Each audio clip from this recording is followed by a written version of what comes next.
এই চ্যানেলে সম্প্রচারিত সকল খবরই সচেতনতামূলক এবং শিক্ষণীয়, কোনো কিছুই প্রভাবিত নয়।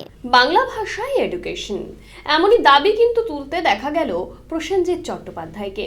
আমরা দেখেছি যে সোশ্যাল মিডিয়ায় একটি ভিডিও এই মুহূর্তে ব্যাপকভাবে ভাইরাল হয়ে আছে, যেখানে গায়িকা ইমন চক্রবর্তী বাংলা ভাষাকে মান্যতা দেওয়ার জন্য একেবারে কড়া ভাষায় কিন্তু হুমকির সুরে কথা বলেছেন, এবং এবার সেই সুরেই পা মেলালেন প্রসেনজিৎ চট্টোপাধ্যায়। শহরে এক ইন্টারন্যাশনাল স্কুলের উদ্বোধনী অ্যানাউন্সড অনুষ্ঠানে গিয়ে বোমবাদার বক্তব্য, বাংলা শিক্ষার প্রাধান্য অবশ্যই দিতে হবে।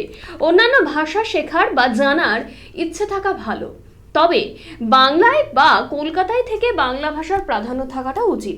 অভিনেতা আরও বলেন, যারা বলেন যে তাদের বাংলাটা ঠিক আসে না, সেটা তিনি একদমই পছন্দ করে না। নিজের ছেলেকে ইন্টারন্যাশনাল স্কুলে পড়ালেও তিনি বাংলা ভাষাটার গুরুত্ব দিয়েছেন, শিখিয়েছেন বলে দাবি করছেন প্রসেনজিৎ চট্টোপাধ্যায়।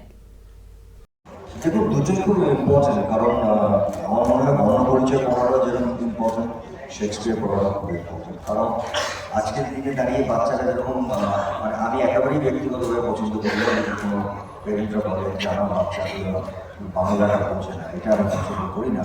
কারণ আমার ছেলে ক্লাস 5 থেকে গ্র্যাজুয়েট করেছে কলকাতার বাইরে, কিন্তু ও ফেলুদাটা মুখস্থ করেছে, বঙ্গদেশটা মুখস্থ করেছে।